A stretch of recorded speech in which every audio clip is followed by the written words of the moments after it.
ওখানে?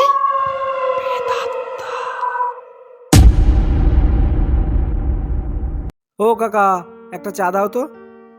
হ্যাঁ দেখছি। চাটা নিয়ে চায়ের দোকানের বেঞ্চে বসে আছি আর ভাবছি ভাড়াটা দিতে হবে, আবার মায়ের 500 টাকা করে সপ্তাহে ওষুধে লাগে। কি যে করি, কোত্থেকে এত টাকা জোগাড় করব? এতগুলো চাকরির জন্য ট্রাই করলাম, কিন্তু কোনো কিছুই হলো না। হঠাৎ সেই সময় দেখলাম সুরেশ কাকু যাচ্ছে। ও সুরেশ কাকা, সুরেশ কাকা! তুই এখানে? আর বলো না, এখানে একটা জায়গায় ইন্টারভিউ দিতে এসেছিলাম। ও, তা কি হলো? আর বলো না, সেই প্রত্যেকবারের মতো এবারও একই কথা বললো, পরে খবর দেবে। ও, তা পেয়ে যাবি কুনি। তা তোর মায়ের শরীর কেমন আছে রে? আর বলো না গো কাকু, তোমরা সবাই তো জানো মা ক্যান্সারে ভুগছে। তুমি তো জানোই মা ক্যান্সারে ভুগছে। হ্যাঁ, সে তো বুঝলাম, কিন্তু ইন্টারভিউ ছাড়া এখন কি করিস তুই? আর বলো না গো কাকু, 2-3টে টিউশন পড়াই, ওই কোনো রকমে চলে, নুন আনতে পান্তা ফুরায়। আচ্ছা বিট্টু, বলছি কি, তোর কাছে সেরকম মর্গে কাজ করার মতো লোক থাকলে বলিস তো। তুই জানিস তো সরকারি হাসপাতালে আমি সুপারভাইজারে কাজ করি, একটা ডোমের খুব দরকার।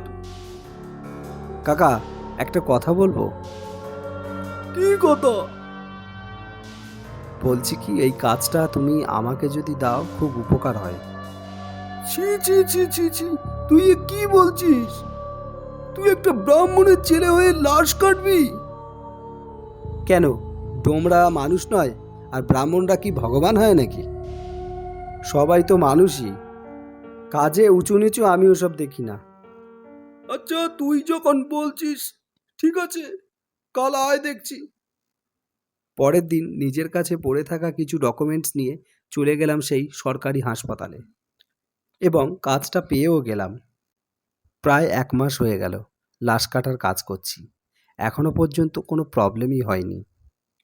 সেদিন রাতে আমার ওভারটাইম ছিল, আর সেদিনেই আমার ঘোর বিপদ দেখা দিয়েছিল। সেদিন 3টে লাশ কাটা হয়ে গেছিল। শেষে 4র্থ লাশ যখন আসলো, সেটা একটা মেয়ের লাশ ছিল। আমি যখন ছুরি নিয়ে তার বুক থেকে কাটতে যাব, তখনই লাশটি নড়ে উঠল। আমি তখন ভাবলাম এটা হয়তো আমার চোখের ভুল। আবার যখন ছুরিটা তার বুকের কাছে বসাতে গেলাম, ঠিক তখনই লাশটা আবার নড়ে উঠল। এবার আমার ভয় করতে শুরু করলো। ছুরিটা হাতে নিয়ে আমি ভাবতে লাগলাম। ঠিক সেই সময় পাশ থেকে একটা কান্নার শব্দ আমার কানে আসলো।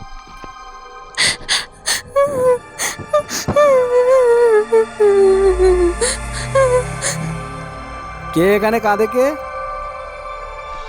আমি সাহস করে বলে তো ফেললাম কে কাঁদছে, কিন্তু আমার মনের মধ্যে একটা ভয় কাজ করছিল।